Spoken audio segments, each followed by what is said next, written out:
Hello here. I wanted to explain the foreclosure timeline, and this is Illinois specific. So, if you're a borrower in a situation, you may find yourself, possibly looming on the being late on payments or whatnot. It is absolutely important to understand exactly what to expect in the foreclosure and to know the foreclosure timeline.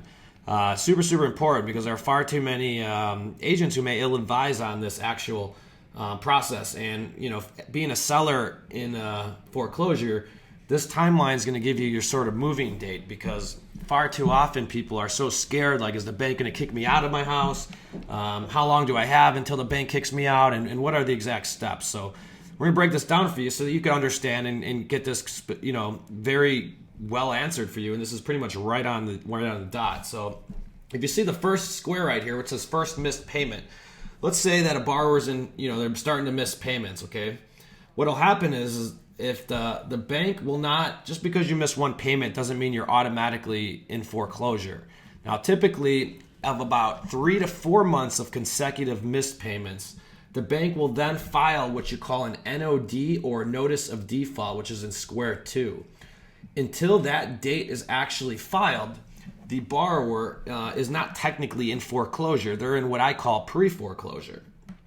In Illinois, the notice of default date is pretty much, the best way to summarize it is, if you've ever heard the term where a borrower's gotten served, or hey, I got served papers, that's when the bank actually initiates the foreclosure. And to sum it up in plain English for us is pretty much, hey, the bank's stating, hey, this borrower hasn't paid me in 3 to 4 months, so I need to initiate the foreclosure proceedings.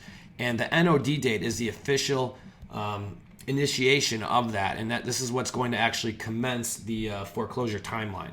So once a borrower gets served, it's safe to say in our state of Illinois that it'll take approximately 210 days or 7 months until the bank could actually, or will actually, foreclose on the borrower.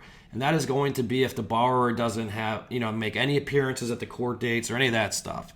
So what I do want you to know is just understand that this is just a foreclosure process, and the bank is just initiating their right to take the property back or repossess the property from the borrower, because the borrower is not paying them.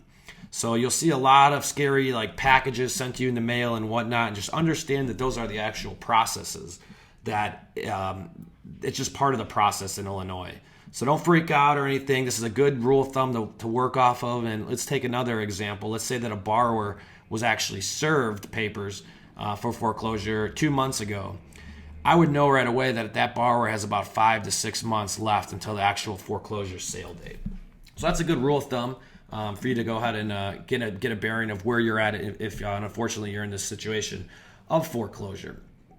Now, the next thing I want to point out, very, very important, is that the foreclosure timeline is great to know, but you must know the interaction between the different types of mortgages attached to the property. All right, and there is a difference on how you would actually negotiate these for a full settlement, meaning that you, the borrower, will not owe or have any financial liability, whether if the property went through a short sale and or foreclosure. So the first mortgage is your large mortgage. That's the one that's in senior position. It is typically the first mortgage holder who is going to be the one to foreclose and retake possession of the property. In this market, any mortgages in second position or secondary position, such as a true second mortgage or a home equity line of credit, those are all second lien positions. And in this market, if the property is upside down, both of those liens on title will be wiped out, and they will receive $0 at foreclosure. However, I do want to point out one very important thing about a home equity line of credit, or otherwise known as a HELOC, and that is that if the property went to foreclosure, the lien on title will be wiped off. However, the rights to collect on a home equity line of credit will never cease to exist. They are instantly collectible. Super important for you to remember if you do have a HELOC attached to your loan. Foreclosure will not save the rights to collect on that lien.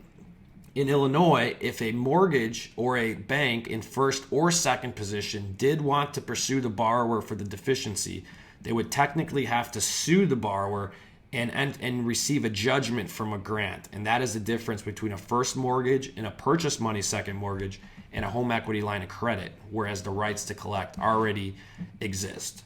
So just a quick 101. Again, your short sale agent should know all this stuff, and just very, very important how the liens and mortgages interact with the foreclosure timeline.